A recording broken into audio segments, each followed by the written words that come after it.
Dahil magbe-birthday na nga sa October 19 ang aming bunso, dumating na nga pala yung mga in-order ng asawa ko sa Shopee at halos ina-unbox na niya yung mga in-order niya. Hindi ko lang alam kung anong mga laman yan kasi sila lang yung nakakaalam ng mga in-order nila kasi hindi ko kayan kabisado yung mga alam sa pang regalo. So bale, ang laman niyan, sabi nila sa akin, yung ipapamigay daw sa mga bisita, lalo-lalo na yung mga dating advisor ng mga anak ko diyan sa elementary sa San Roque. Shoutout nga pala sa mga taga-Iba Zambales, lalong-lalo na sa mga Balansi family, sa mga kapatid ng papa niya.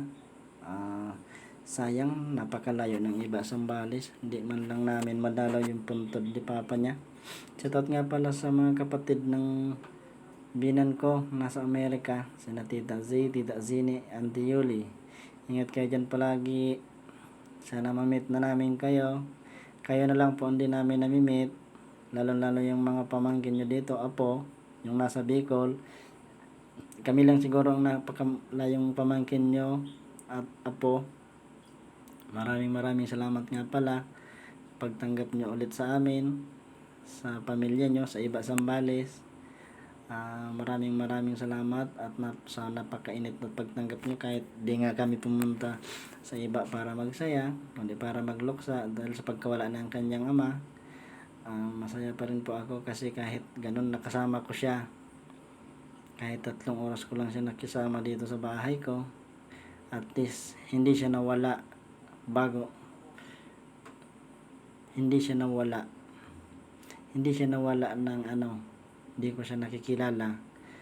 Siguro yun na yung niya, iniwan bago siya umalis. Gusto niya ako makilala at makilala yung mga apo niya dito sa personal. Maraming salamat po sa inyong lahat. Kahit nasa langit ka na, tay, huwag ka mag-alala, nasa magandang kalagayan ng anak niyo at apo mo dito. Shoutout nga pala sa mga kapatid ko dyan nasa Bulacan.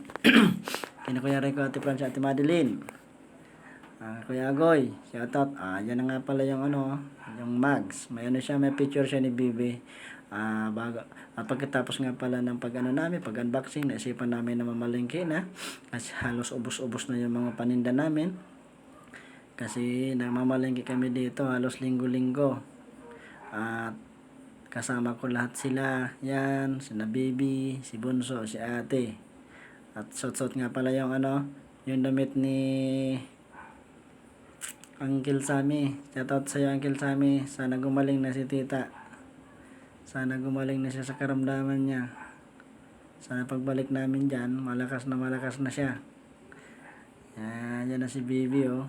Sanay siya dyan sa namalingki nga pala kami dito sa Novo Supermart. Dito lang yan sa Tabaco City. Kung gusto nyo magmalingki, malamig, walang pawis, malawak, dito na kayo sa Novo. Maraming salamat.